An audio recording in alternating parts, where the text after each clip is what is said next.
इतिहास में हजारों सम्राट हुए। किसी ने जमीनें जीती, किसी ने युद्ध, पर एक ऐसा सम्राट भी हुआ जिसने खुद को जीत लिया। एक योद्धा जो बना जल्लाद और फिर बन गया दुनिया का सबसे शांतिप्रिय सम्राट। ये कोई साधारण कहानी नहीं। ये कहानी है उस राजा की जिसने खून से भरा जीवन छोड़ करुणा का रास्ता चुना।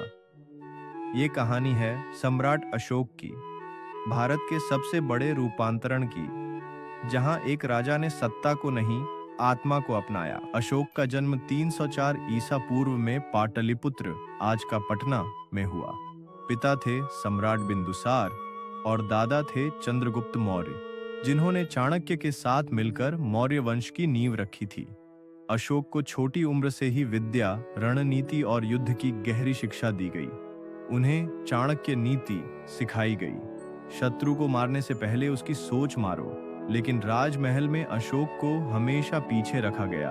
उनकी मां एक साधारण पत्नी थी, इसलिए उन्हें उत्तराधिकारी नहीं माना जाता था। यहीं से उनमें कुछ साबित करने की आग जल उठी। सम्राट बनने के बाद अशोक का साम्राज्य पूरे भारत में फैल चुका था। बस एक राज्य था जिसने घुटने नहीं टेके, कलिंग।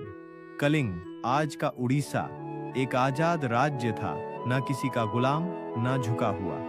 अशोक ने कलिंग को सबक सिखाने का फैसला किया और 261 ईसा पूर्व में सबसे भयानक युद्ध हुआ।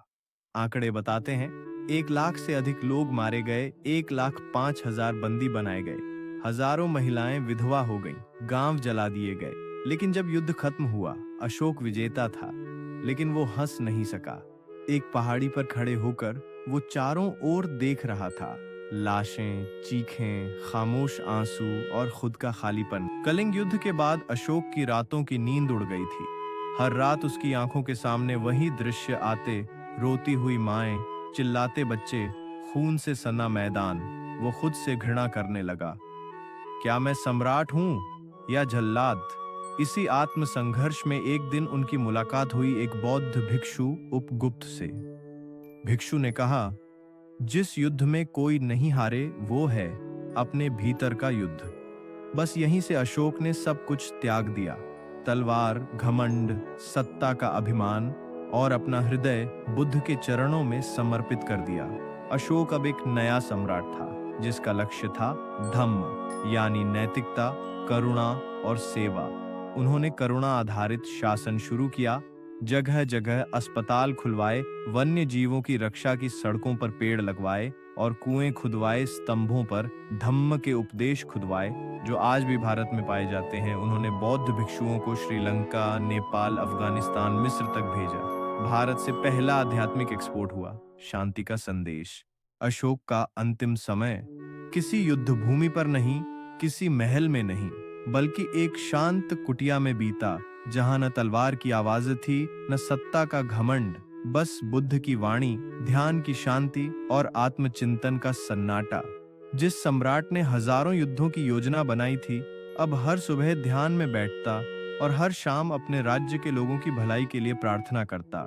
उसने महलों की जगह स्तूप बनवाए, सेनाओं की जगह बौद्ध भिक्षुओं को दुनिया भर में भेजा, शांति का संदेश लेकर। उसका जीवन अब सेवा बन चुका था।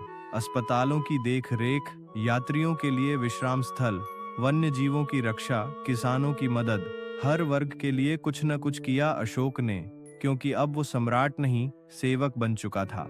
धम्म उसके शासन की आत्मा थी, नैतिकता, दया, सत्य और संयम। अशोक ने कभी किसी धर्म को जबरन नहीं फैलाया, बल्कि लोगों को प्रेम से राह दिखाई। जब उनका अंतिम समय आया, तो उन्होंने ना कोई युद्ध लड़ा, न कोई उत्तराधिकारी को सिंहासन सौंपा।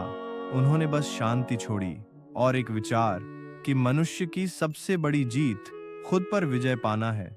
अशोक की मृत्यु के बाद मौर्य वंश धीरे धीरे समाप्त हो गया, लेकिन अशोक की सोच, धम्म, करुणा, नैतिकता, वो अमर हो गई। सदियों बाद भी जब चीनी यात्री फाहियान और ह्वेनसांग भारत आए, तो उन्होंने देखा अशोक के स्तंभ अब भी खड़े हैं। उन पर खुदे उपदेश अब भी लोगों को जीवन जीने का रास्ता सिखाते हैं। आज जब हम भारत का राष्ट्रीय प्रतीक देखते हैं, 4 शेरों वाला सिंह स्तंभ, तो वो सिर्फ एक चिन्ह नहीं, वो अशोक की आत्मा है। एक योद्धा राजा जो सन्यासी बन गया, एक हत्यारा जो हीलर बन गया, एक सम्राट जो देवानाम प्रिय, देवताओं का प्रिय कहलाया।